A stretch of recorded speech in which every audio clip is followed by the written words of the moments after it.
আমিনুল ইসলাম বুলবুল অবশেষে বাংলাদেশে, আরো নির্দিষ্ট করে বললে মিরপুরের হোম অফ ক্রিকেটে। তার জন্য অপেক্ষা ছিল, গুঞ্জন ছিল আজই মিরপুরে আসবেন বিসিবি সভাপতি। সেটাই হলো। গণমাধ্যমের ক্যামেরা তাক করা ছিল।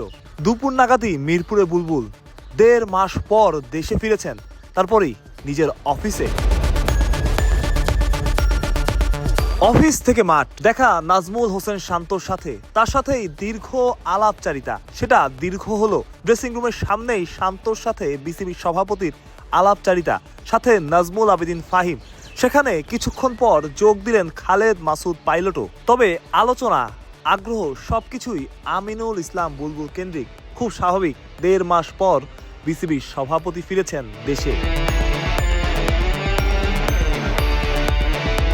এখন সময়ের অপেক্ষা, তদন্ত কমিটির মুখোমুখি হওয়া, সেখানে কি ফলাফল আসে সেসব দেখা।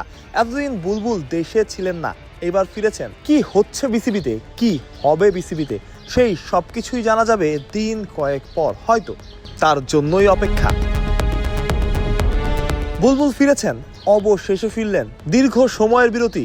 অবস্থা এখন এমন, বুলবুলের যাওয়া এবং ফেরা দুটোই এখন খবরের খোরাক। আমিনুল ইসলাম বুলবুলের ফেরায় শুধু তার নিজের না, বাংলাদেশ ক্রিকেটও কোন পথে যাচ্ছে সেটাও জানা যাবে হয়তো শীঘ্রই। মাহফুজ প্রত্যয়, বিডি ক্রিক টাইম।